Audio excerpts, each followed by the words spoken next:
We are done with early voting, and as we wait for the election day, we need to acknowledge the impact of the massive 92 million votes that's already been cast this year.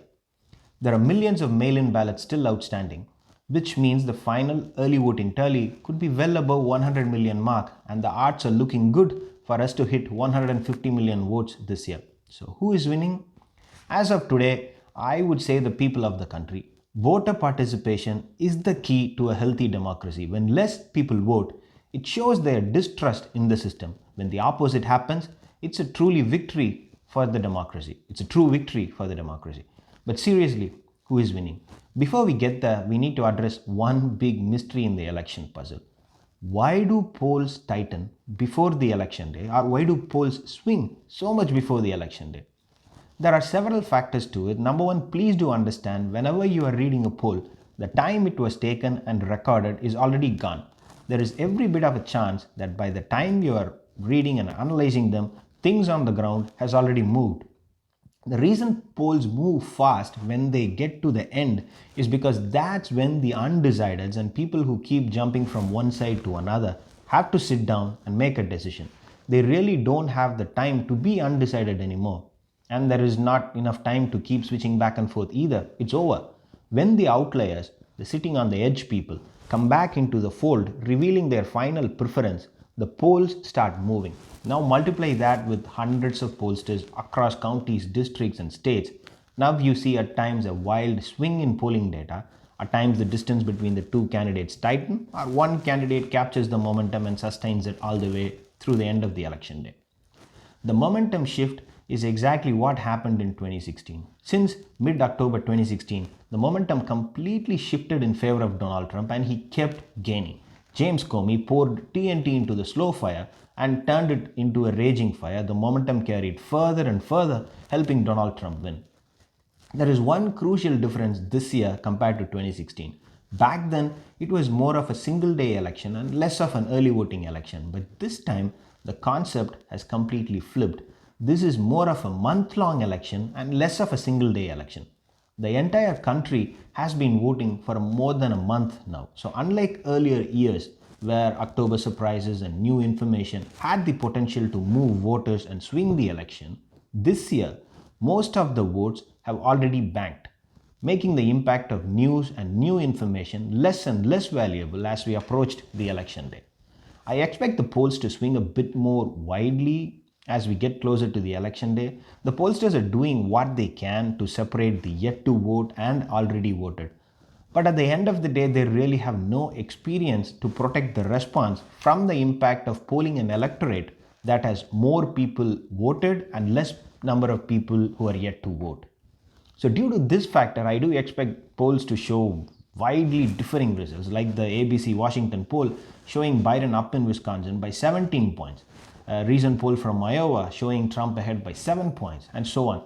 So I don't think Wisconsin is becoming even more blue, and I don't think Iowa is becoming even more red. Both polls are heavy outliers. Let's take Texas and Georgia for example. Texas is already above 2016 numbers, and Georgia is around 95% of 2016 votes.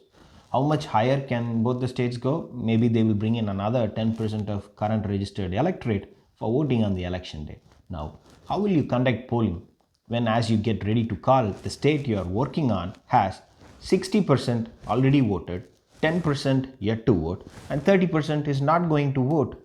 So they will do weighting and all sorts of estimates to clean up the sample and data. And let us not forget the vast majority of voters who are left on the table are Republican election day voters. Factoring all that in is a big headache for pollsters, and this close to the election, when undecided start transforming into decided, it becomes even more difficult to decipher.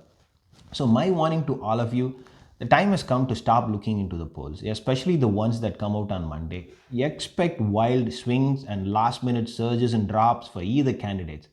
If you still have to, then look at multiple polls and take an aggregate, never a single poll, no matter how good their reputation is. So now that we have addressed the polling puzzle, let's move on to who is winning. Biden is on solid ground to win all the states that Hillary Clinton won in 2016. That puts him at 232 electoral votes, and Arizona, Michigan, and Wisconsin. So when you add the three, That will get him to 269 electoral votes. So if you are surprised what has been going on in Nebraska, which I was initially, please don't be surprised anymore. Biden invested quite a bit of resources in Nebraska's 2nd district, where he has a stable lead, because if you add Clinton's 232 with Arizona, Michigan, Wisconsin, and Nebraska's 2nd district, it gets him exactly to 270 electoral votes.